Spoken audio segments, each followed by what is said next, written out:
Namo tassa bhagavato arahato sama sambuddhassa. Namo tassa bhagavato arahato sama sambuddhassa. Namo tassa bhagavato arahato sama sambuddhassa. Bahu sajan jasi panja Wilayo jasusikito Subhasita jaya waja Etam manggamuttamanti.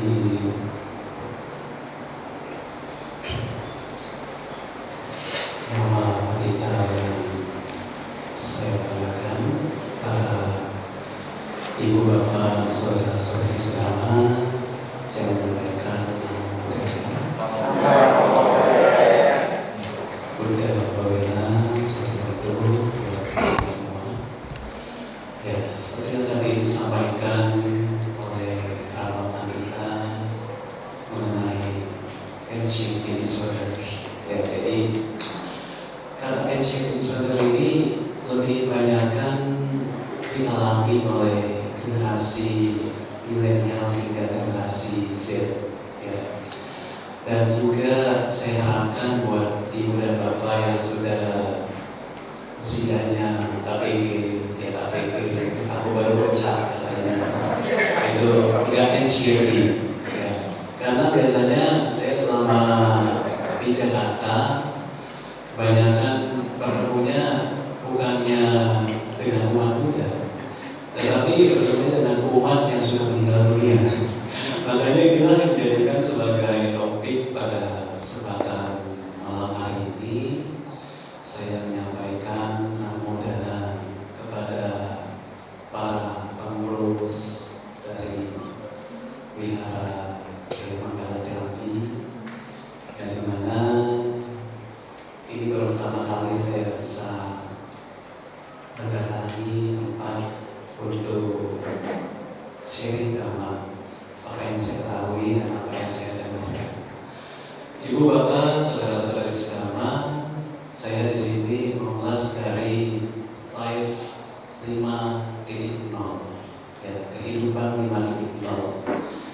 Ibu bapak, saudara-saudari sekalian, kita saat ini berada di zaman abad ke-21, dan di mana di abad ke-21 ini kita sudah melewati yang namanya masa-masa pancaroba kehidupan. Seperti halnya kita sudah melalui masa pandemi, ya. Tetapi ada satu hal yang menjadi ancaman di global, di dunia saat ini, yaitu degradasi moral. Degradasi moral. Bagaimana rusaknya moral manusia semakin kesini kita lihat banyak berita-berita kriminalitas. Yang kemarin baru saya baca adalah berita seorang perempuan dibunuh oleh suaminya sendiri dan dimasukkan ke dalam koper. Ya, itulah dikatakan sebagai kegelapan manusia, sisi gelapnya manusia. Tetapi di mana dengan adanya kehidupan atau society bermasyarakat 5.0 ini, ibu dan bapak memahami bahwa kehidupan kita sebagai manusia saat ini dikatakan adalah kehidupan yang paling beruntung. Bahkan ketika saya pernah datang ke Papua, di sana ada istilah ketika sesama umat saling berhadapan, saling bertemu, mereka mengucapkan salam jisya. Salam jisya itu salam keberuntungan. Begitu juga kalau kita di dalam masyarakat Theravada, ketika umat sesama umat bertemu bersama mengucapkan saat ini adalah ucapan Sotihotu, selamat sejahtera untuk kita semua. Makanya di mana dikatakan bahwa kehidupan society 5.0 ini, apabila kehidupan kita ini bisa menyelesaikan masalah kehidupan kita yang tadinya susah menjadi lebih praktis. Seperti contoh, ibu dan bapak saat ini sudah menggunakan gawai, sudah menggunakan handphone, sudah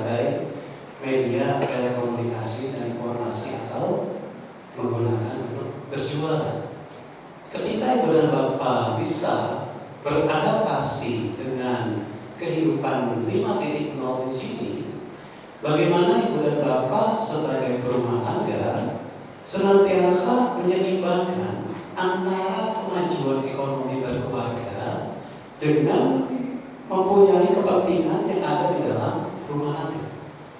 Ketika misalnya Ibu dan Bapak sebagai rumah tangga memiliki yang namanya mata pencarian yang benar. Saat ini dagang yang paling mudah itu dagang online, ya, sejak zaman saat ini. Apalagi dagang online ini untuk kalangan generasi muda saat ini bisa berjalan-jalan live di e-commerce seperti di Shopee, di TikTok, ya, di pokoknya aplikasi-aplikasi untuk berjualan. Dan di situ modalnya adalah bicara. Ya. Jadi semakin kesini kita bisa mengatakan bahwa orang yang senantiasa mengembangkan ekonominya dalam lingkup luas, maka mereka akan senantiasa beradaptasi antara kehidupan dengan perekonomiannya.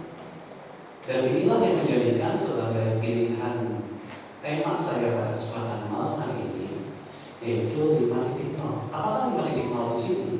Ya, di sini berdasarkan sumber yang saya pernah baca bahwa awalnya kemunculan Society 5.0 ini berasal dari negara Jepang, yang dimana pada tanggal 21 Januari menjadikan sebagai kehidupan Society 5.0, bahwa kehidupan Society 5.0 ini bermasyarakat mengikuti perkembangan industri. Perkembangan industri kita saat ini perkembangan industri 4.0. Ya. Jadi di mana perkembangan industri kita saat ini, misalkan bapak-bapaknya, ibu-ibunya yang ketika berjualan, ya, kalau zaman dulu berjualan masih menggunakan sepeda atau menggunakan beca, ya, kalau di masih ada beca masih. Tapi kalau kita saat ini berjualan itu menggunakan kendaraan listrik. Ya. Banyak para investor-investor yang datang ke Indonesia. Di sini saya menyampaikan kecuali Crazy Rich, ya. Para investor itu datang ke IKN, Ibu Kota Nusantara, untuk berinvestor yang namanya kecanggihan teknologi di negara kita saat ini, yaitu Nusantara. Makanya di mana Society 5.0 ini yang pertama dikembangkan oleh Jepang. Ibu dan Bapak tentu tahu ya, kalau zaman dulu itu kehidupan kita bermasyarakatnya adalah berburu, ya, berburu. Jadi kehidupan 1.0 itu kalau di Jepang dikatakan kehidupan dulunya adalah berburu. Kemudian kehidupan yang kedua adalah kehidupan Society 2.0, yaitu masyarakat agraris. Kita pun mengalami di Indonesia sampai hari ini bagaimana para masyarakatnya dagangnya masih melalui pertanian, masih melalui yang namanya perhutanan atau menggunakan yang namanya perkebunan, seperti contohnya sawit. Saat ini di daerah provinsi Papua ada berita untuk membuka lahan sawit sekitar 70% bukan di Papua dihabiskan untuk menjadikan lahan itu lahan sawit, sehingga ada sebagian besar masyarakat pedalaman Papua yang berdemonstrasi untuk menjaga hasil alam dan lingkungannya. Ya, ini berita yang kemarin sebelum saya baca juga. Jadi kehidupan kita sebenarnya saat ini sudah serba praktis, ya, tapi hanya kesalahan manusia itulah yang menjadikan alam sekitar kita ini menjadi lebih rusak. Ya. Makanya antara kehidupan masyarakat dalam hal bertani di sini yang dikatakan 2.0, selanjutnya adalah masyarakat industri. Bagaimana di zaman kita waktu pandemi hingga saat ini banyak industri-industri yang mem-PHK besar-besaran para pekerjanya karena nggak sanggup untuk membayar gaji pokok, ya, gaji tunjangan pokok. Makanya di mana sebenarnya kalau kita lihat NCT ini, ya, dari kita kehilangan pekerjaan saja sudah membuat paling attack, ya. Khususnya buat para rumah tangga, misalkan saudara-saudari yang masih muda, mencari pekerjaan itu sangat susah, ya, zaman sekarang. Kecuali pekerjaannya yang bisa sampaikan berani bicara di online sehingga bisa berjualan, itu sangat mudah. Dan dari kehidupan 4.0 di sini, bagaimana masyarakat bisa mengembangkan informasi dan telematika. Ya, dan yang kelima adalah masyarakat yang menggunakan kecerdasan buatan manusia, yang besok saya akan sampaikan.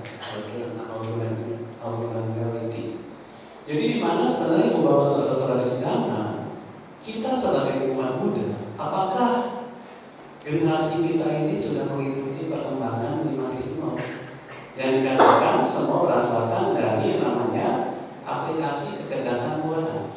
Seperti halnya Ibu dan Bapak bicara di handphone, ya.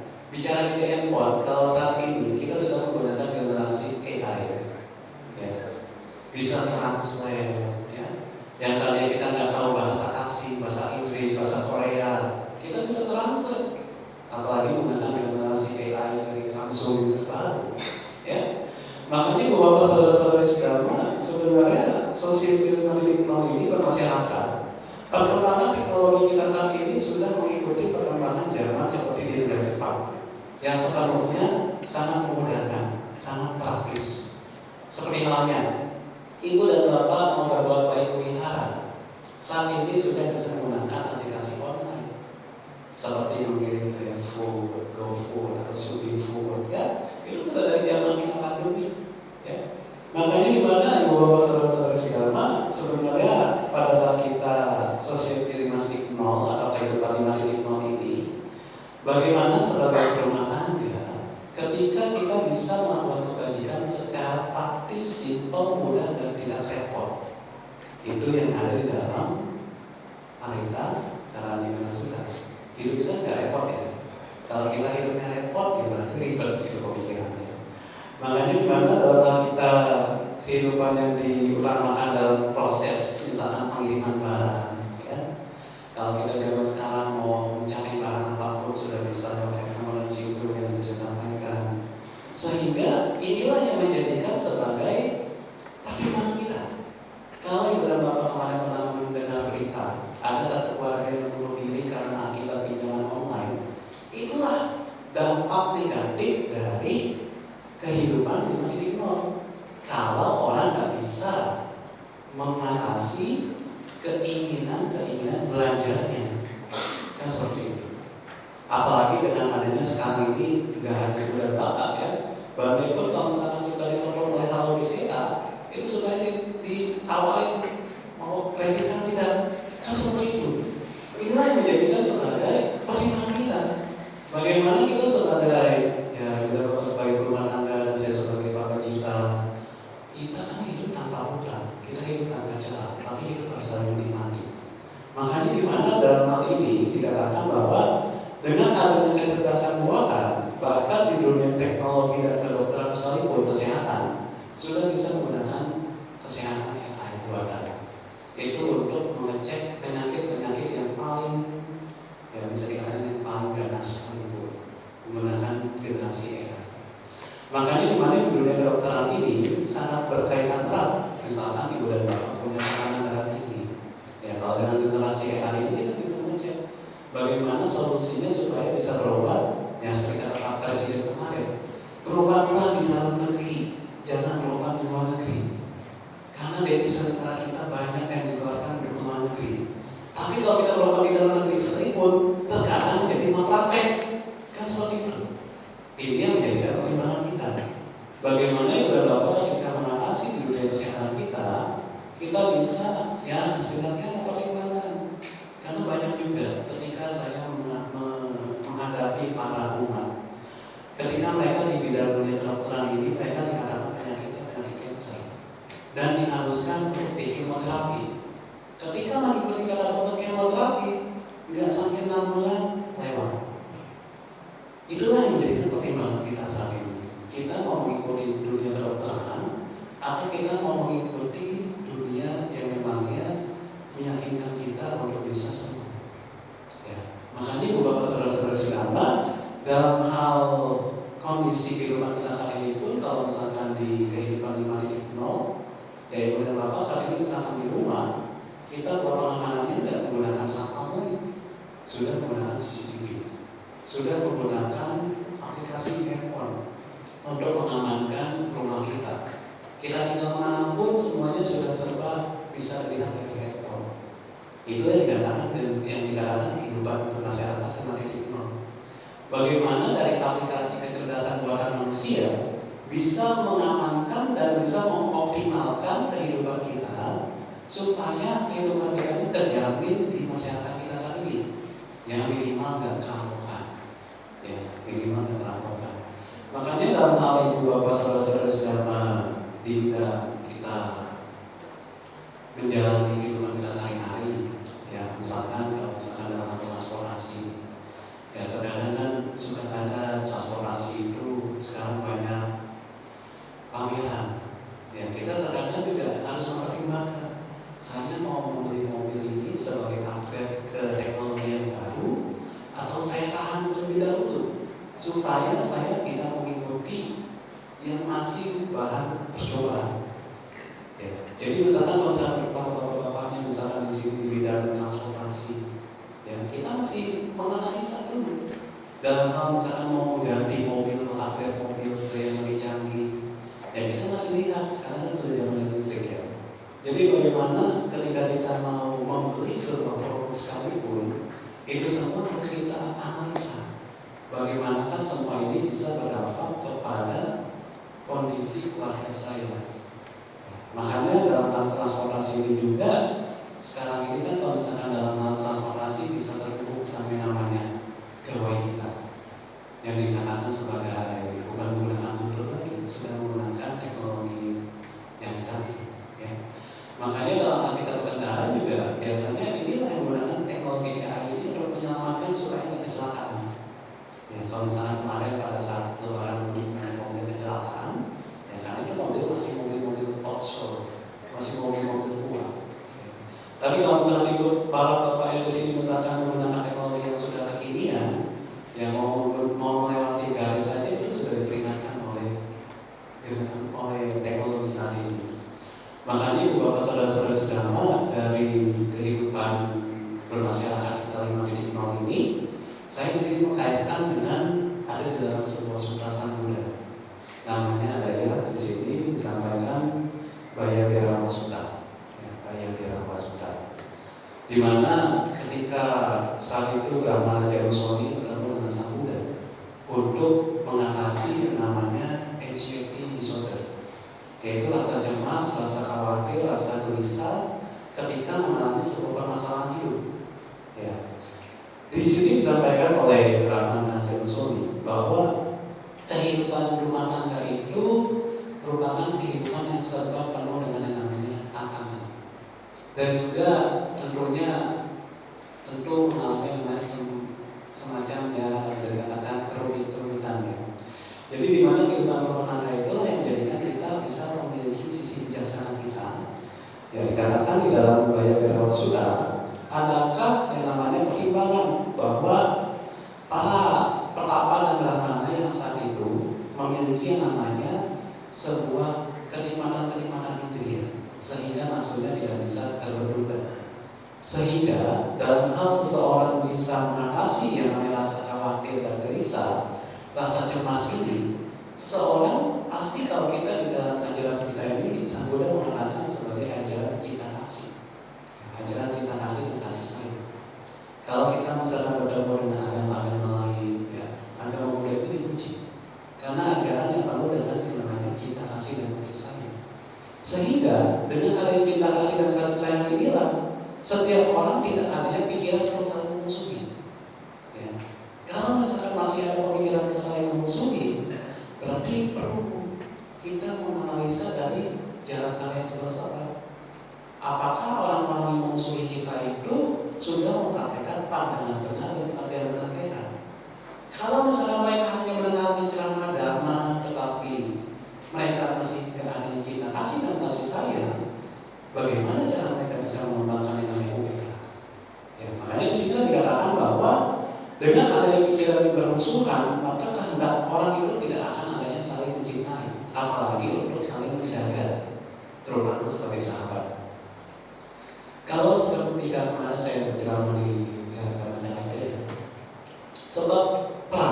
sebab perang yang ada di negara luar sana seperti Iran dengan negara Israel, tentu mereka nggak ada yang merasa saling mengasihi. Yang ada mereka sama-sama saling menjajah karena ada faktor kepentingan pimpinannya tersebut.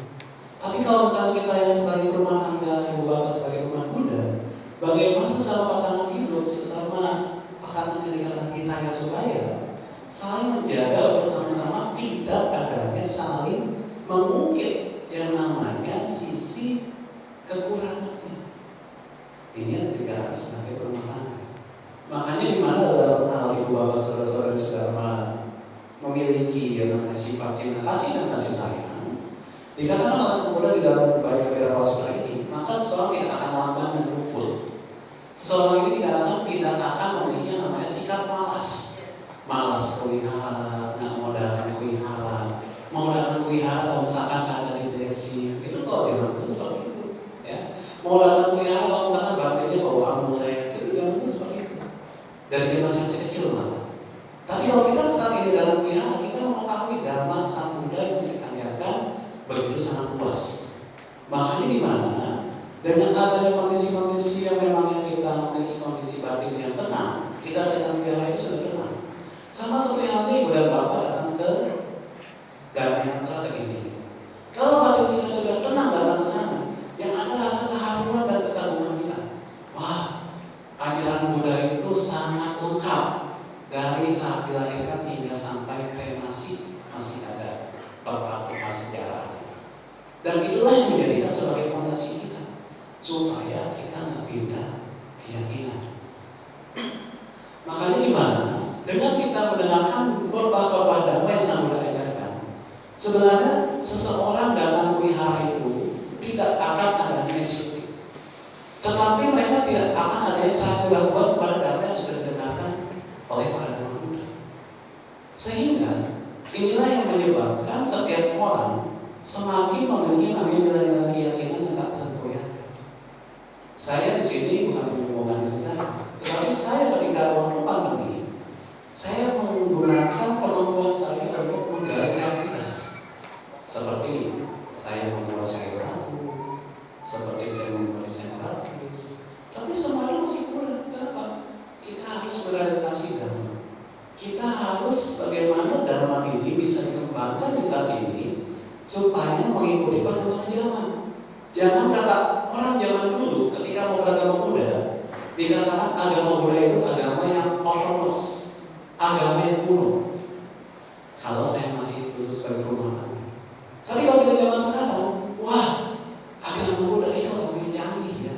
Karena sekarang itu sudah banyak di medsos-medsos yang menggunakan kecerdasan buatan, sehingga untuk membabarkan khotbah Dhamma menggunakan AI, menggunakan yang namanya kecerdasan buatan tersebut. Inilah yang menjadikan sebagai suatu bentuk kemudahan dalam kita mendengarkan khotbah-khotbah Dhamma. Makanya ibu bapak saudara-saudara sedama, dalam hal seseorang di sini mengatasi kecemasan mereka, yang paling harus kita ingat di sini adalah jangan kita memuji diri kita sendiri dan menghina orang lain yang ada di sekitar kita. Ini biasanya kalau ketika seseorang berbuat kebaikan, dia mau dipuji, dia mau disanjung, dia mau dikenal, memang itu bagus. Tapi jangan sampai dia saling memiliki rasa iri dan benci sehingga menganggap orang lain jahat. Kalau itu sudah dikembangkan, kita sudah mengembangkan yang namanya metta sutta, mengembangkan khotbah-khotbah cinta kasih dan kasih sayang kita. Makanya ketika seseorang dikatakan terlepas dari ketakutan dan teror yang dalam di sini, maka mereka akan bebas dari kegentaran.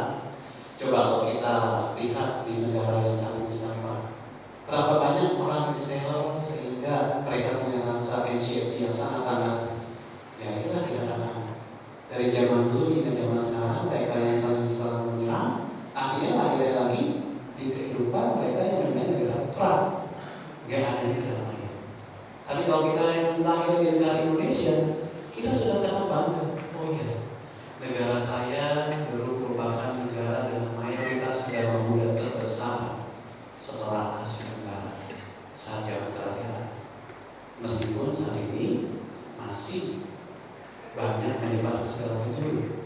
Makanya bapak saudara-saudari sedama, dalam hal kita menghadapi anxiety ini, di sini Sang Buddha mengatakan bahwa memang setiap orang akan menginginkan yang namanya perolehan dan penghormatan dan juga kemasyhuran, tetapi harus memiliki sedikit keinginan. Nah, itu sangat susah kan? Kalau misalkan kita mau termasyhur, kita mau dihormati, kita mau sering dikenal, tetapi kita memiliki sedikit keinginan kita itu semua, itu dikatakan dengan yang namanya iman, kebahagiaan sejati. Bahwa setiap orang kalau misalnya masih menginginkan akal keagama, dipuji, memiliki kebaikan, memiliki kemasyhuran, tetapi keinginan semakin sedikit, itu sangat susah di zaman kita saat ini. Tetapi kalau misalnya ibu bapak saudara-saudara sedama, dalam hal kita berhidupan sesuai dengan kehidupan dengan agama, kita memiliki semangat dan tanpa lengah, maka di sini kita akan mengembangkan yang namanya konsentrasi benar. Karena kita memiliki namanya daya upaya benar dan usaha benar. Itu yang dikatakan sebagai jalan air kesilapan.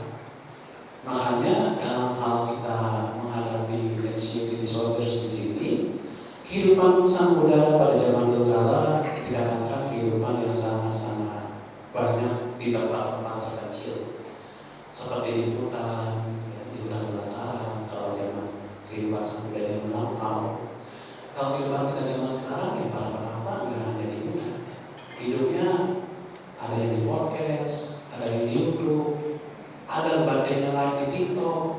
Karena sudah komennya banyak pada saya, banding bagaimana itu kalau misalkan ada bakti ceramah di TikTok? Ya selama dibicarakan itu damai nggak masalah, ya. Karena yang dibicarakan itu adalah damai. Kecuali kalau mau bicara di TikTok hanya mendapatkan gift, baru itu nggak boleh, ya. Makanya kita menjadikan sebagai suatu bentuk tantangan 5.0 sebagai petapa. Bagaimana kehidupan sebagai petapa sekalipun di zaman kita saat ini tetap mengikuti pedoman sesuai dengan Allah. Makanya dalam hal seseorang yang memangnya hidup di tempat yang sesuai, di sini dikatakan oleh Sang Buddha di dalam Gaya-Gaya Sutta, bagaimana setiap orang malam demi malam, setiap malam ke-14 dan malam ke-15 atau malam ke-8 selama 2 minggu, mereka senantiasa berdiam di tempat-tempat kesunyian dan melakukan yang namanya tentu atasa. Ya, jadi biasanya menjelang Waisak di wihara-wihara seperti kemarin ada program 1000 Atasila, ibu dan bapak mengikuti di Waju, itu sudah sangat tepat. Karena itulah yang dikatakan praktek dharma kita saat ini. Bagaimana setiap orang untuk mengatasi anxiety disorder ini, hidupnya nggak hanya healing, traveling, jalan-jalan aja. Ya, kalau mungkin waktu mudik bisa healing, jalan-jalan, gitu kan. Tapi kalau segala kehidupan normal kembali, udah selesai liburannya, ya itu dikatakan di dalam Gaya-Gaya Sutta. Setiap tanggal 1, 8, 15, dan 23, ibu dan bapak bisa melakukan akantasi. Bagaimana kehidupan kita itu supaya saya di sini bukannya kehidupan untuk mengatasi keinginan, tapi kehidupan kita dengan berakasilah. Ibu dan bapak memiliki namanya kesederhanaan. Bagaimana yang tadinya mental mulai pakai akhir ditahan karena bertanggal 2. Ya.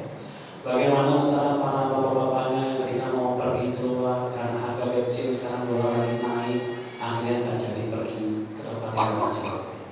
Makanya itulah dikatakan kehidupan kita saat ini sebenarnya karena dapat perang.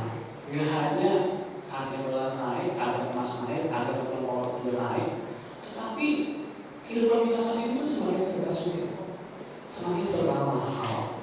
Padahal dikatakan dengan adanya kehidupan society bermasyarakat 5.0 ini, kehidupan itu semakin lebih murah. Tapi nyatanya harga kebutuhan pokok saat ini sejak pemilu politik kemarin hingga saat ini kebutuhan pokok masih mahal. Tadi juga saya baca harga bawang sekilo 80.000. Ya, itu harga kebutuhan pokok kita. Apalagi harga beras, harga minyak, harga telur. Ya, makanya kita menjadikan sebagai pengingat kita. Oh iya, saya lebih baik berpenghasilan. Karena dengan kita berpenghasilan minimal, kita mengurangi budget pengeluaran kita. Sehingga dengan kita hidup berpenghasilan, ya minimal di tanggal tua saya saat ini saya kurang pengeluaran. Ya. Jadi bagaimana kita sebagai ibu bapak sebagai rumah tangga, setiap tanggal-tanggal puasa ini senantiasa memiliki yang namanya keyakinan yang kuat kepada Buddha dan kepada Sang. Sehingga nggak ada lagi yang namanya rasa keraguan dan kebimbangan. Saya beragama Buddha sudah berbuat baik, tapi kenapa saya nggak kaya-kaya?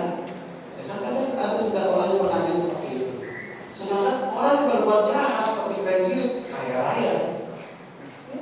Ya seperti itu. Bahkan kemarin baru ada bandar narkoba di daerah Bandung tertangkap menggunakan maskapai penerbangan, yang menggunakan maskapai penerbangan. Makanya Ibu Bapak saudara-saudara sekalian, ya sini saya mengatakan bahwa untuk setiap orang mengatasi yang namanya anxiety disorders, sebenarnya kalau hanya dengan meditasi memang bisa mengurangi. Tetapi yang paling utama dengan kita melakukan praktek drama dan kehidupan sehari-hari saat ini, ya, saya di sini mengatakan umat Buddha itu bukan umat yang dikatakan umat yang ortodoks atau umat yang kuno. Tetapi bagaimana mereka bisa mengolah dharma dan kehidupan mereka sehari-hari sehingga apa yang menjadikan sebagai pedoman mereka diciptakan sebagai pedoman kita semua, itu semua sudah kita dengarkan, itu semua sudah kita pelajari. Dan yang menjadikan sebagai kekayaan mulia kita. Bagaimana setiap orang senantiasa menjaga dunia supaya kehidupannya sejahtera. Karena kita tahu ya, Indonesia ini, Nusantara ini, dan zaman dulu kala ada yang dikatakan negara yang makmur, negara agraria, negara yang penuh dengan hasil bumi yang menjadikan sebagai kekayaan bangsa kita. Namun nyatanya saat ini karena adanya kesalahan kepentingan manusia tertentu, sehingga kondisi di Nusantara kita saat ini sudah rusak dari berbagai penambang liar, ya, dari berbagai pembangunan liar. Ya. Makanya kenapa di dalam Manarung Pasutta dikatakan bahwa kita untuk melestarikan bumi harusnya dari manusia sendiri ini menjaga dan merawat bumi kita, sehingga ketika seseorang yang bisa mengatasi anxiety disorder itu, bagaimana dharma dalam kehidupan mereka sebagai ekosistem yang bisa menyembuhkan para manusianya dari usia tua, sakit, dan kematian. Tapi itu susah kan ya? Kalau misalkan di sini saya pernah bertemu dengan umat sedang sakit, Bante, saya sudah sakit sekian tahun, tidak sembuh. Dan saya di sini sakit lebih berusia muda. Jadi karena adanya anxiety di sini, karena ada rasa kecemasan di sini, seseorang langsung berbicara putus asa, sehingga menyebabkan diri mereka itu untuk melewati kehidupan mereka itu untuk cepat meninggal. Tetapi bagaimana kalau misalnya kita sebagai rumah tangga yang hidup dalam keadaan sebagai rumah tangga punya kekayaan dharma, ketika kita sedang sakit, apa yang kita ucapkan? Coba saya mau tanya. Kalau kita sedang sakit, misalkan bukan sakit fisik, sakit kantong lah. Sakit kantong. Apa yang kita ucapkan? Bukan menikah, bukan kan? Tapi bagaimana? Usaha. Ya. Usaha supaya, oh ya, saya sedang nggak ada dana, saya sedang nggak ada yang namanya penghasilan. Ya usahakan supaya saya nggak banyak keinginan dan juga nggak banyak yang namanya pengeluaran. Ya, jadi di sini dikatakan kalau kemarin ada yang dikatakan sedikit viral tentang seorang pendeta yang dikatakan ada pertemuan. Sebenarnya kita itu bukan ada pertemuan yang ada di dalam Sigala Sutta, di dalam Sigala Sutta. Umat Buddha itu penghasilannya harus sepertiganya untuk kebaikan. Ya, sepertiganya untuk kebaikan. Makanya di mana sebenarnya umat Buddha itu sebenarnya kaya raya. Contoh, kalau nggak kaya raya, kita di Indonesia nggak bisa mempunyai candi yang seperti megah. Mau candi Muaro Jambi, candi Borobudur, ya. Kan itu umat Buddha dari kemunculan sebenarnya kaya raya. Sehingga apapun yang dijadikan sebagai keyakinan mereka, mereka bisa memahaminya, mereka bisa mengolahnya dengan berbagai kesenian yang mereka lakukan. Makanya Bapak saudara-saudari sekalian, dalam mengatasi anxiety ini ya sebagai satu bentuk pemahaman kita kepada Buddha Dhamma, bagaimana kita sebagai pemeluk agama Buddha, kita di sini punya namanya profesi Buddhis. Ya. Kalau Ibu dan Bapak profesi Buddhisnya sebagai apa? Sebagai pedagang, sebagai penjual dagangan. Ya, sebenarnya untuk penjual dagang ya sebagai pengusaha Di dalam Wanita juga dikatakan bahwa orang yang punya usaha yang bagus, maka semakin mereka memiliki niat baik mereka untuk mendukung keberadaan Buddha Sasana. Itu sudah pasti ya. Dalam gimana? Ketika seorang punya rasa respect kepada Buddha Sasana, maka mereka semakin, ya di sini dikatakan, saya menyampaikannya sebagai deposito. Ya. Setiap orang punya deposito, mau deposito untuk kesehatan, mau deposito untuk investasi masa depan, mau deposito untuk pengembangan Buddha Sasana di wihara, seperti yang ada di daerah provinsi Banten, yaitu investor. Jadi para investor di situ berkumpul untuk menabung sehingga dari bunga yang didapatkan untuk pengembangan Buddha Sasana. Ya, begitulah yang dikatakan menjadikan kita sebagai orang yang kaya, orang yang memiliki namanya keterampilan, sehingga mereka bisa memakmurkan masyarakat sekitar. Jangan sampai ketika kita datang ke wihara ada orang yang tidak mampu, tapi kalau misalnya kita yang punya sifat-sifat dermawan, ya meskipun orang itu nggak mampu sekalipun, tapi mampunya di sini, bagaimana setiap orang ketika benar-benar nggak mampu dia nggak bohong. Terkadang ada orang yang dikatakan nggak mampu tetapi dia bohong. Ya sebenarnya itu yang harus kita analisa. Bagaimana kita bisa berbuat baik dan juga harus di cross check kebenarannya. Makanya Bapak saudara-saudara sekalian bisa menyampaikan, untuk setiap orang bisa mengembangkan yang namanya rasa sukacita mereka di dalam dharma. Tentu setiap orang memiliki namanya penghasilan. Penghasilan itu yang menjadikan modal dasar untuk mereka melakukan jasa-jasa baik. Sehingga apa yang menjadikan kekuatan mental mereka yang tadi dikatakan kehidupan 5.0 itu, bagaimana setiap orang bisa saling membangun ekosistemnya sehingga tidak menyusahkan tetapi memudahkan orang lainnya sedang susah. Itulah yang menjadikan sebagai suatu bentuk perhatian kita. Karena biasanya banyak orang yang ketika nggak mau datang wihara karena mereka insecure. Aduh bangke, saya nggak bisa datang wihara. Kenapa? Saya lagi miskin, saya sedang tak punya. Jadi mereka sudah insecure duluan. Inilah yang menjadikan sebagai perhatian kita. Kita datang wihara, jangan sampai kita punya sifat insecure. Jangan sampai, ya Pak, saya nggak pede datang wihara karena saya sedang mempunyai tunggakan di bank. Ya itu pun pemikiran yang salah.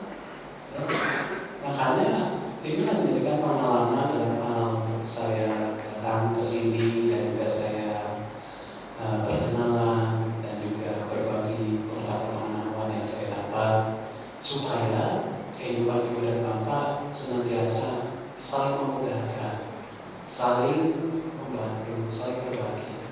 Ya, saya yakin kalau di Jambi ini, saya yakin masyarakat Buddhisnya royal dan humble. Ya. Jangan sampai saking kehambelan akhirnya maunya bintang terus.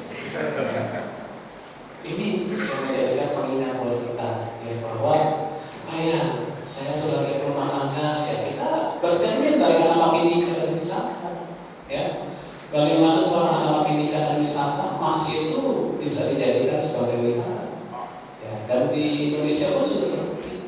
Saat kemarin ada pengecoran Buddha dari emas yang ada di Pustiga Cikadang Sandi Bumi, dan itu adalah kita bahwa umat Buddha itu bukan umat yang takut untuk kehilangan, tapi umat Buddha adalah umat yang senantiasa melepaskan apa yang mereka dapatkan yang berlebihan, sehingga dari kelebihan mereka bisa melestarikan ajaran Buddha Sasana di provinsi mereka masing-masing.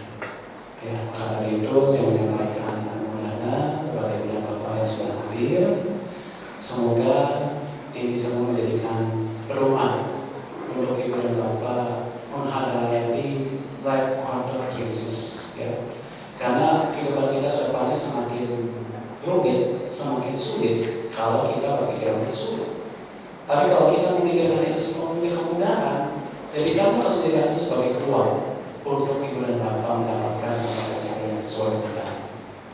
Ini saja yang mau saya sampaikan kepada ibu dan bapak, dan bisa dilanjutkan di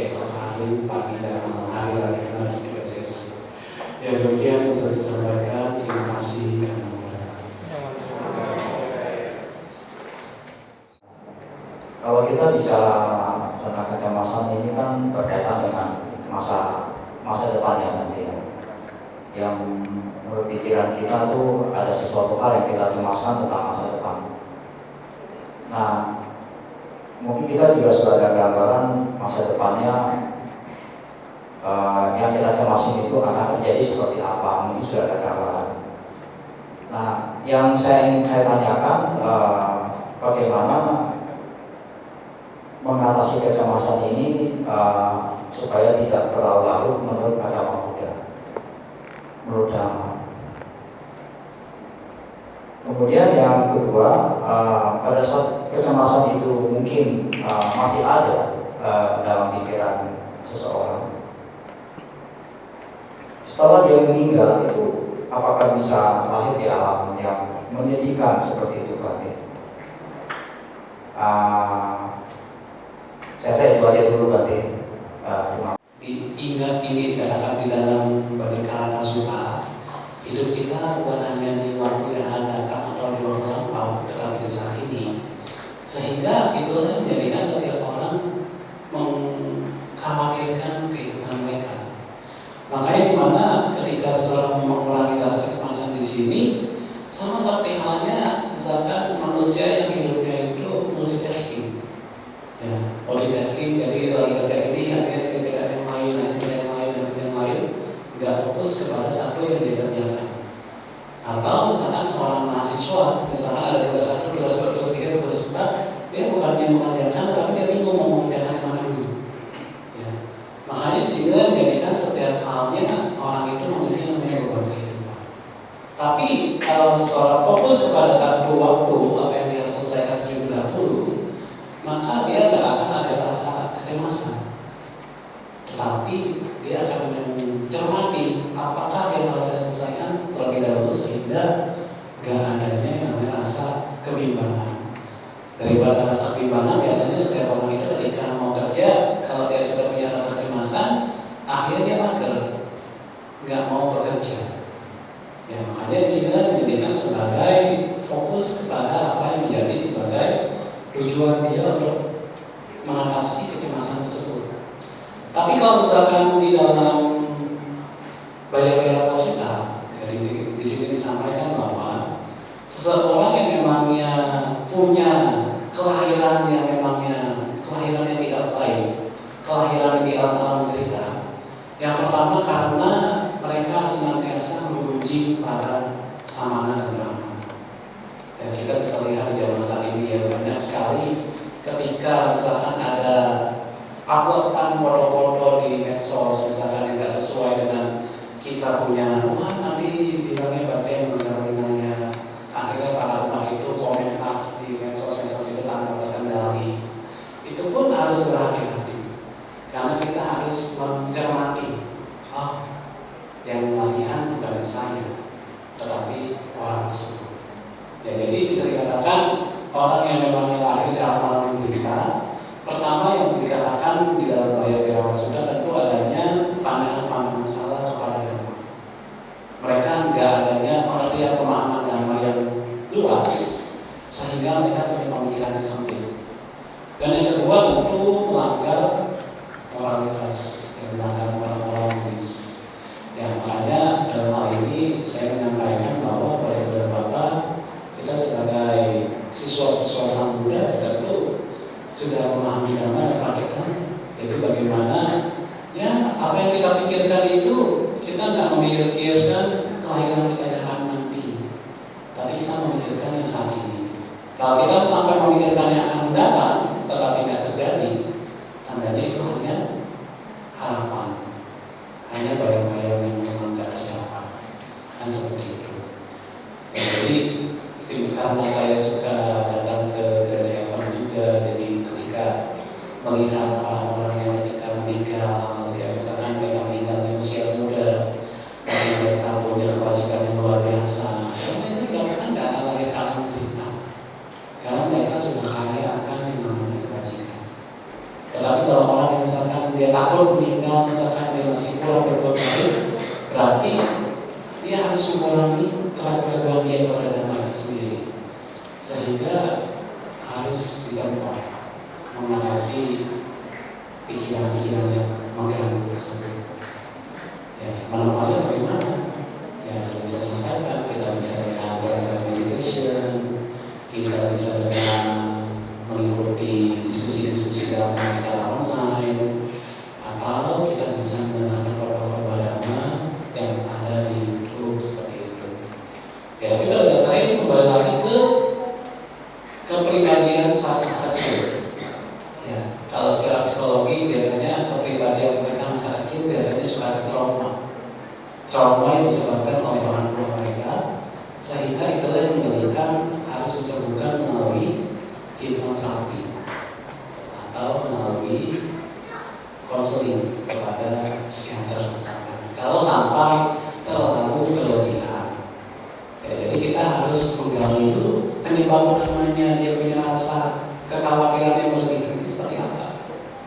Kalau misalkan mereka punya rasa berlebihannya dalam hal kehidupan yang akan datang, misalkan sudah melihat bisa dikatakan sudah melihat hal kematian, ya itu harus juga dikondisikan supaya mereka nggak takut akan hal kematian tersebut. Karena biasanya kalau orang yang punya kehidupan setelah meninggal dunianya ini cemas, ya misalnya pada saat krisisnya itu kritisnya dia punya sifat-sifat yang memang terlalu cemas, terlalu kepanasan atau terlalu ya bisa dikatakan kambuhnya sedang dilihat dari lapisan kewinyananya, ya, sehingga itu mengkondisikan dia lahir di dalam alam menderita. Tapi kalau saat menjelang proses kematian ini dia tenang, ya, dia kemudian kita bacakan parita, ya itu dikatakan dia akan lahir dalam menderita. Jadi semua itu berdasarkan kondisi kesadaran akhir dia, kondisi kesadaran akhir dia yang dia lihat, sehingga itu tidak akan membuat mereka terlahir di alam yang menderita. Ya, kita juga bisa baca dari kisah-kisah Petawaku. Ya. Kisah-kisah Petawaku itu banyak ketika para rumah tangga semasa lalu yang dari saya sampaikan di awal berucap hati-hati, menyampaikan kondisi kesadaran kita pun harus berhati-hati, sehingga itu semua tidak menjadi beban di dalam perjalanan hidup kita. Kecemasan misalkan pertama ada orang yang sayang sama pet lovers, jadi mereka untuk mengatasi kecemasan itu mereka saking menyayangi hewan peliharaan yang berlebihan. Ada misalkan jalan-jalan. Kalau secara normal ya mengatasi kecemasan itu tentu healing. Ya healing. Coba misalkan ibu lagi cemas, diajak jalan-jalan sama suaminya ke tempat yang ibu suka. Ya enggak, karena budgetnya kurang ya lewat virtual tour aja, YouTube. Sekarang bisa lewat YouTube itu kita lagi buka misalkan sekarang drama yang lagi ngetren seperti contoh drama Korea, jadi kecemasannya berkurang. Atau ya orang yang pendek umur, di sini saya menyampaikan orang yang pendek umur karena kecemasannya terlalu overthinking. Kalau misalkan saya di sini bercerita kepada ibu-ibu dan bapak-bapak yang ada di sini, ada di sebuah negara nanti ibu dan bapak bisa searching namanya negara Burma Country. Itu ada di Swansea, di daerah China pinggiran. Rata-rata usia manusia di situ di atas 140 tahun. Burma Country di China. Di sana dikatakan supaya mereka nggak ada rasa kecemasan, yang mereka melakukan hal-hal yang mereka hobi. Ya sukanya karaoke, ya ke tempat karaoke. Tapi kalau jangan sampai yang sukanya dugem ya akhirnya mabuk-mabukan, jangan sampai. Jadi kita harus bisa mengatasi anxiety ini, mengatasi kecemasan ini, yang memang sesuai dengan yang kita suka. Tapi suka itu jangan berlebihan. Karena kalau suka itu tidak berlebihan nanti akhirnya fatal. Ya makanya yang saya sampaikan penyembuhan dirinya apa? Ya ada yang sukanya relaksasi atau yoga atau pilates kalau untuk para perempuannya. Kalau untuk para laki-lakinya yang misalkan mengembangkan hobinya apa? Hobinya makan, ya makan pun jangan makanan yang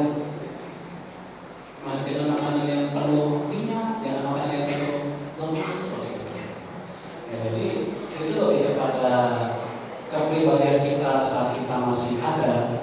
Jadi bagaimana setiap orang ini mempunyai cara untuk mengatasi kecemasan. Ya saya rasa seperti halnya setiap orang punya kesukaan.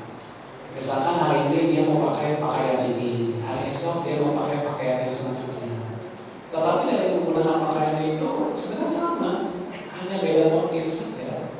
Begitu juga kalau misalkan mereka pergi ke tempat-tempat yang baru dibuka, ya pada dasarnya, ternyata nggak seperti yang di Popo ya.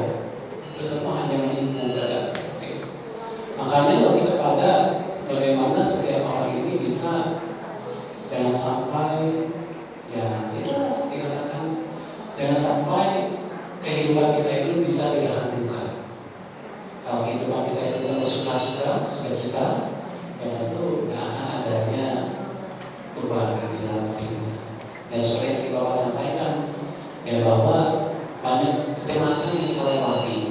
Tapi dari kecemasan itu kita sortir, sehingga apa yang lebih dulu kita bisa selesaikan kerjakan. Kepada Cacat, dia mengalami kekurangan mental.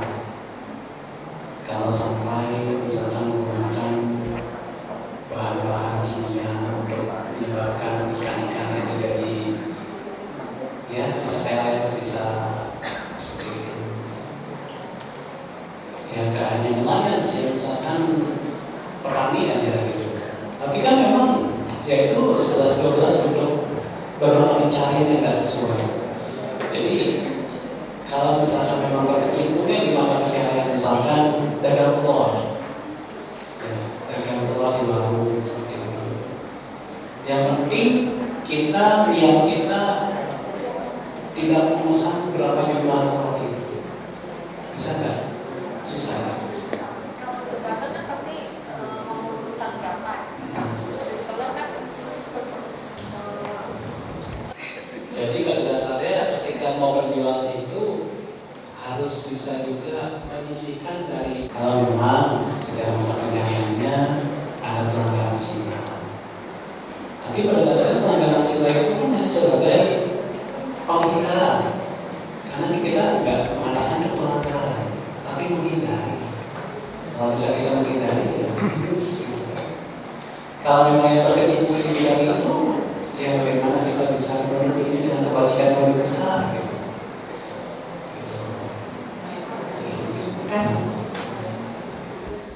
Gimana caranya supaya tidak cemas, Pak? Terima kasih, Pak. Foto-fotonya, Pak.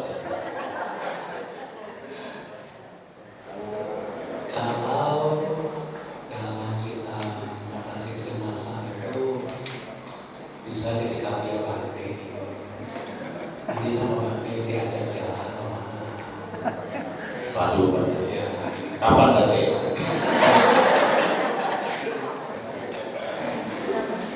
Ya memang untuk kita bisa menghadapi kecemasan misalkan dengan pasangan hidup sekalipun. Kalau di dalam Dhamma Pada itu kan mengasihkan diri ya, mengasihkan diri itu entah mengikuti tren atau menjadi pembaca sementara. Bukan juga untuk kita pelajari itu cinta kepada dasar. Tapi untuk mengasihkan diri ini supaya kondisi pikiran kita isi kondisi-kondisi yang baru yang tak membuat kita cemas. Tapi kalau misalkan itu juga masih susah untuk dihadapi, ya berkumpul dengan orang yang dicintai pun mengalami dengan kecemasan. Benar, Pak. Berkumpul kalau ada duitnya, kata Pak Mandi tadi cemas sekali, Pak. Jadi usahakan ya bisa merubah mindset kita itu susah ya. Merubah mindset kita itu susah. Makanya ada di zaman kita saat ini ya seperti halnya hipnoterapi. Kalau saya dulu pernah bikin skripsi tentang depresi, hipnoterapi dengan universal ini sudah bisa mengeluarkan permasalahan hidup yang kita hadapi sehingga itu bisa hilang, bisa lenyap, bisa mengalihkan kembali. Kalau nggak hipnoterapi,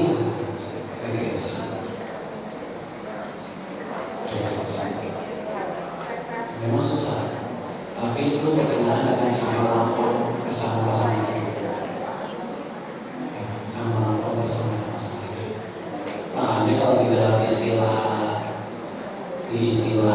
psikologinya dikatakan karmic relationship, adanya ikatan karma dengan hubungan karma dengan pasangan itu di kehidupan sebelumnya, sehingga di kehidupan saat ini itu saling bertemu kembali untuk menghadapi yang menjadi kesalahan mereka sebagai pemahaman. Kecemasan yang berakibat sampai ke bawah tidur dan termimpi dengan hal yang dikhawatirkan. Jadi dari rasa cemas yang kita hadapi itu bisa nggak sih kita mencintai permasalahan kita sendiri? Kalau permasalahan kita nggak bisa kita cintai, yang melainkan itu menjadi ketidaksukaan kita, ya itu pun nggak akan bisa menyelesaikan masalah yang ada di dalam kondisi batin kita sebenarnya. Makanya biasanya diistilahkan orang yang semakin tua semakin susah tidur, karena banyak ingatan-ingatan yang baik ataupun yang buruk kan sebenarnya. Tapi kalau misalnya ketika mereka pada saat mau tidur tetapi mengembangkan sikap-sikap meta, karuna, ya pasti tidurnya pun nggak akan susah. Intinya seperti itu.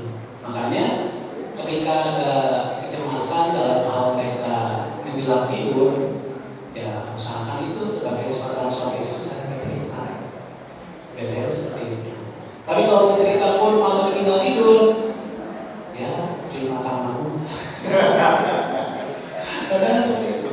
Kalau baik, jadi itu lebih kepada sharing kepada pasangan kita, bisa saling bertukar pikiran. Tidak cemas terhadap jabatan tidak naik, tidak cemas terhadap karir. Karena lo berarti antum semua berarti. Sebenarnya itu kan kecemasan yang Pak Jokowi memiliki fakta yang harus ada. Tidak ada kecemasan. Betul. Oke, saya balik ke Tom Banti. Ini pertanyaannya Banti. Namo budaya Banti. Banti, gimana caranya mengatasi kecemasan terhadap ular? Misalkan lagi jalan di rumput, pikiran saya langsung cemas, takut kalau muncul ular. Kesadaran ini, sehingga itu yang memangnya harus digali saat ia regresi. Ya biasanya ya. Berarti ingatan dari masa lalu Dok? Iya, bisa juga karena misalnya orang takut darah. Orang takut darah mungkin di depan lalunya pernah saat perang, dia pas lagi perang dia melihat musuhnya jatuh di depan dia langsung mati. Seperti itu. Makanya itu bisa diselesaikannya dengan regresi atau regresi. Satu, seperti kita kehilangan ya keluarga, misalnya keuangan atau jabatan, dan kemudian nanti kita tidak bisa menerima apa adanya, itu juga kita sering cemas. Nah jadi kalau menurut saya sih kecemasan itu ya kita harus bisa menerima apa adanya, anggaplah itu sebagai karma kita misalnya.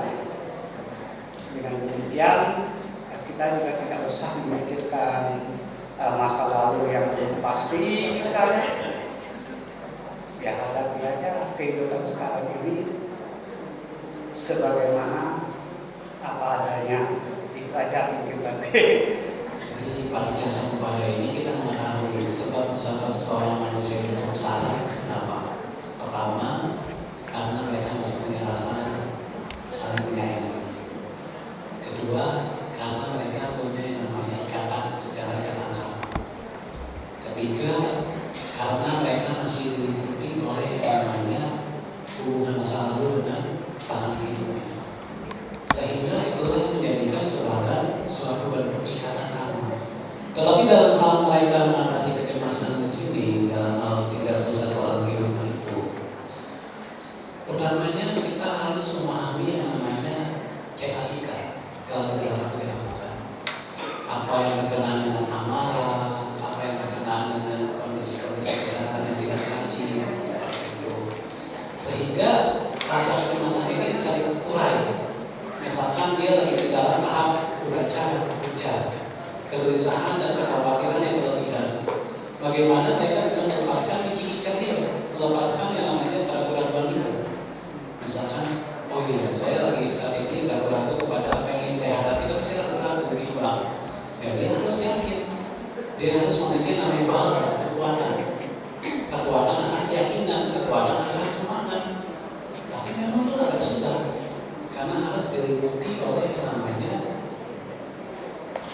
sebuah bentuk dari yang namanya sakti sang pajar.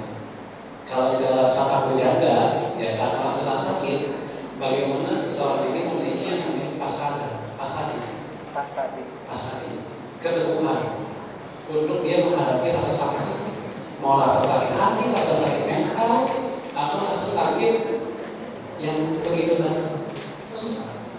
Karena itu lebih kepada ya yang tadi saya bilang dari pola didik asuh orang tua semasa kecil. Kadang itu pun bisa mempengaruhi mindful mereka, mempengaruhi kesadaran mereka, mindful parenting mereka. Ada anak yang saat ini hyperaktif karena ya mungkin semasa ibunya sedang mengandung, ibunya pun hyperaktif karena kebawa dari kondisi ketenangan ini.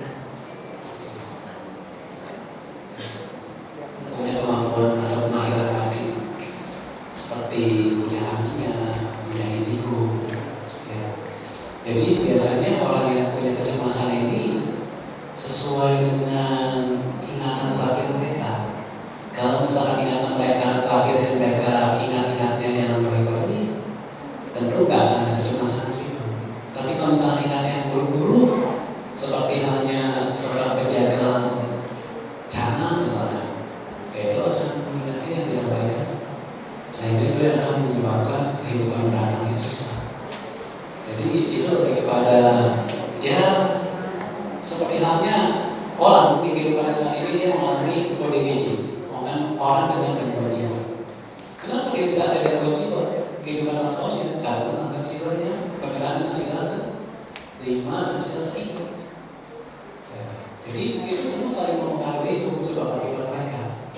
Makanya harus berhati-hati dalam hal mengatasi tindakan penderitaan sendiri. Luar biasa. Sehingga tidak adanya awija.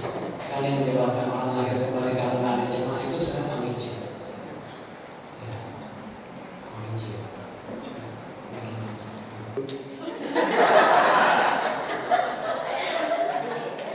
Katanya ada masalah, kita nggak mau pikirin, tapi terjadi seminggu kemudian, lalu masih bertutup lagi, dan akhirnya 2 minggu kemudian kejadian lagi.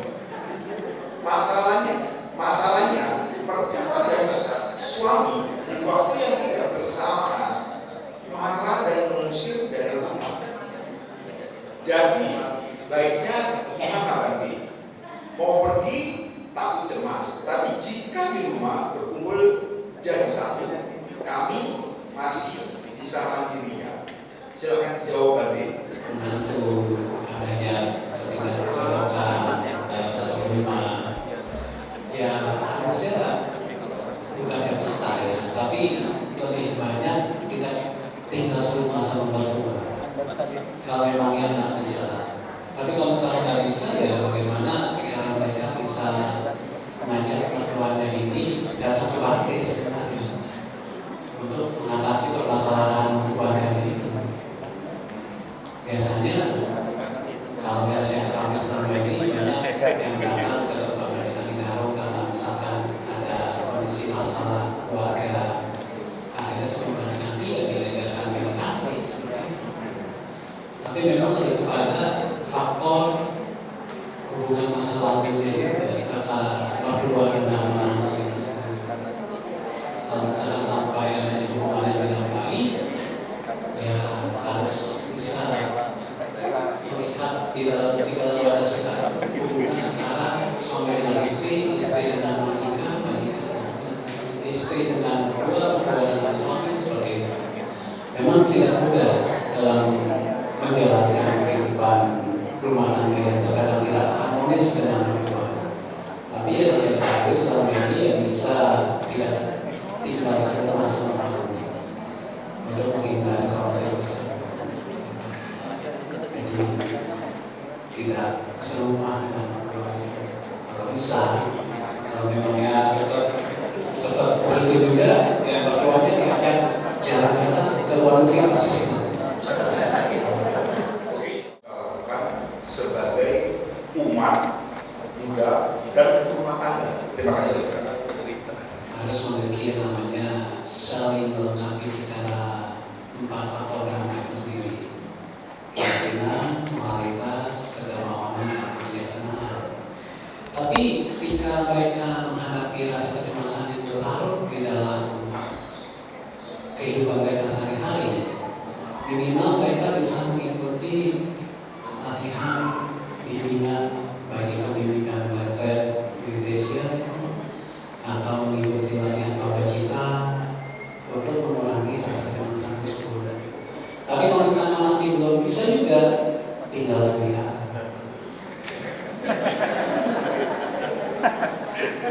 Daripada saya tinggal di rumah duka lebih bahaya. Jadi menurut saya itu sih. Kalau kita melihat untuk mengatasi kecemasan, contoh misalkan di zaman saat ini untuk mengatasi kecemasan ya usahakan bahasa anak mudanya ya cuci mata lah. Refreshing. Oke, buat saya memang betul-betul cemas nanti. Karena pasar dagang sekarang super sedih nanti. Kita tidak bisa bohong seperti yang Pak Ramli ngomong. Ya, kita pasti cemas. Nah, pertanyaan saya nanti, gimana cara nanti supaya kita bisa tidak cemas nanti? Terima kasih. Harga gas ini, harga listrik ini, ya mungkin Bapak bisa tinggal di Muaro Jambi sisa.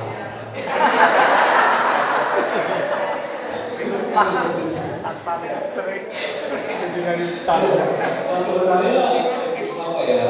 Kalau untuk menghadapi tantangan global pada saat ini, memang tidak bisa sampaikan sangat bergejolak.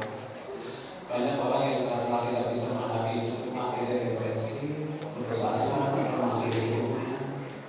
Tapi pada dasarnya di sini ya mengurangi sedikit pengeluaran kalau bisa. Ya tadi saya sampaikan memang di dalam ajaran kita, di dalam segala sesuatu itu 50% dari penghasilan kita kita gunakan. 25% dari penghasilan kita itu kita tabung, dan 25% dari penghasilan kita itu kita gunakan untuk mereka. Tapi nyatanya kalau 50% itu sangat susah. 50% dari penghasilan kita itu setengahnya kita sisihkan untuk tabungan itu susah. Ya, makanya itu yang saya sampaikan bisa tinggal lihat. Tapi yang di sini kemudian ini berarti sesuatu yang diharapkan sekali kedua belah pihak, tetapi hasil akhirnya kemudian terjadi hambatan, hasil akhirnya tidak sesuai dengan yang diharapkan oleh salah satu pihak tadi. Ini orang muda nih. Kalau misalnya nggak sesuai dengan rencana yang kita lakukan, jangan menyesali juga sih pada dasarnya. Kalau kita menyesali terus-menerus ya akan menjadi keluh kesah kepada pasangan hidup kita. Makanya lebih kepada kepribadian mereka biasanya, kepribadian mereka. Jadi tentu yang menanyakan itu harus pasti bukan dalam artian hanya mimpi. Jadi bagaimana mereka bisa menghargai kehidupan. Ini saya mendapati banyak kasus di mana orang mendapatkan anxiety itu berawal dari overthinking. Nah, bagaimana kita itu bisa membantu orang lain yang mengalami anxiety disorder ini dari sisi Buddhism? Ya, terima kasih. Kalau seseorang punya overthinking yang berlebihan, mereka harus mengurangi overthinkingnya itu yang paling berat terlebih dahulu bisa dilepaskan. Tapi sebenarnya susah ya, orang overthinking itu kan lebih kepada kepribadian dia yang mungkin introvert.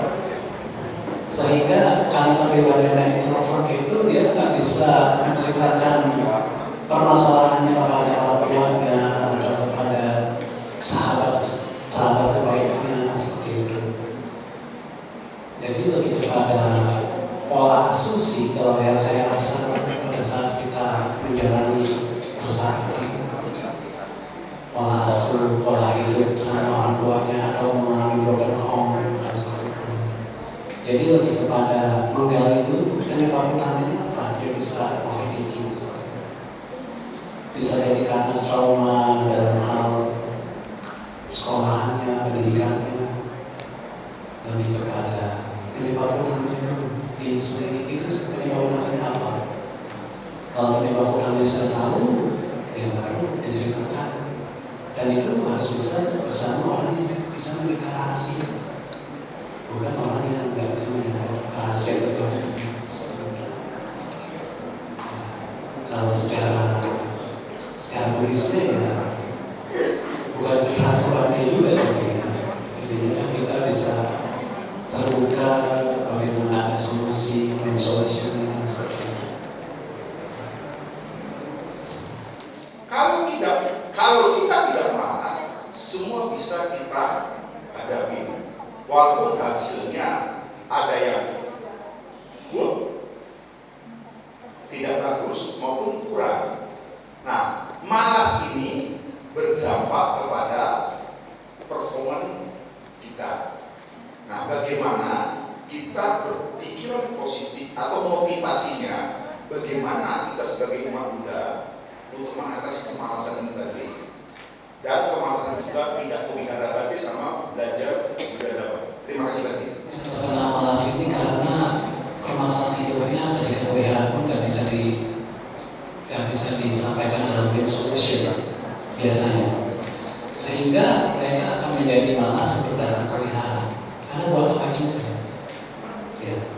Makanya di mana dalam seseorang ini menghadapi kemalasan, haruslah diadakan sesi yang namanya konseling, biasanya kalau wihara, atau sesi wawancara. Kalau di dalam kita ya bisa dikatakan sesi testimoni ehipasiko, apa yang menjadikan kesaksian kita, testimoni kita, sehingga itu menjadikan bukti fakta yang menjadikan permasalahan itu bisa selesai saat kita wihara. Tapi memang nyatanya ketika kita datang wihara ini, kalau nggak ada sesi seperti konseling ya atau sesi wawancara, itu akan menjadikan nggak ada feedbacknya. Ketika seorang Dhamma Buddha sekalipun berbicara tapi nggak mendapatkan sebuah feedback dari permasalahan yang dihadapi. Makanya di mana untuk menghadapi kemalasan ini, cara yang pertama sering-seringlah mengadakan gathering. Ya misalkan wihara gathering sama orang-orangnya, bertemu sama orang-orangnya, untuk misalkan mengadakan tour kemana, itu akan menjadikan lebih semangat. Atau adakan sesi arisan tulis. Ya, arisan tulis ini sudah saya sampaikan kalau di Bandung arisan tulis itu untuk mengundang investor-investor Buddhis ketika ada orang yang lagi tidak mampu mau minjem uang, mau minjem dana, tapi mereka bisa membalikannya, bisa mengembalikan hasil pinjamannya. Ya berarti kalau kita itu koperasi simpan pinjam. Jadi untuk mendapatkan sebuah permasalahan hidup yang mereka hadapi, tapi mereka bisa menyelesaikannya untuk membantu umat yang sedang mengalami permasalahan. Ya, memang itu masih dalam proses perkembangan. Ya, tapi pada dasarnya itu harus lebih diutamakan kepada yang mereka punya kesusahan sendiri. Karena kita yang tadi saya sampaikan untuk sharing bahwa kita terkadang umat ini mau mengutarakan permasalahannya, terkadang ada rasa malu, ada rasa takut, sungkan, segan seperti itu. Itu yang menjadikan sebagai akar keraguan kita sebenarnya. Kok kita ke wihara tapi keraguan kita kepada Dhamma, ya umat ini menjadi nggak bisa ditolong seperti itu. Ini harus dicari akar permasalahannya. Cemas dan takut akan masa depannya, sedangkan usahanya dijalannya begitu sulit. Bagaimana bagusnya kita kasih sarannya, karena kawan tersebut sampai stres dan sakit dan kadang-kadang bisa emosi sebelumnya. Terima kasih Bante. Laki-laki misalkan, tapi laki-laki ini pun laki-laki feminim biasanya. Jadi Jadi saya sampaikan kalau misalkan orang yang laki-laki tapi dia punya sifat emosi, biasanya itu laki-laki feminin. Kalau misalkan dia benar-benar nggak bisa menjaga emosinya. Tapi kalau misalkan orang yang memangnya hidupnya masih penuh dengan kecemasan ya, dengan permasalahan hidupnya ini, ya setidaknya ajaklah Bante. Nanti apa Bante dikepret. Depresi maksudnya. Kalau misalkan masih cemas juga, ya dibawa ke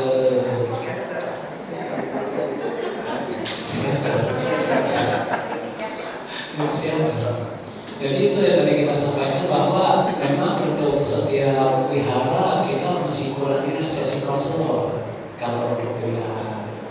Makanya itu yang menjadikan sebagai bentuk perhatian kita, ya khususnya pada dalam kita ini.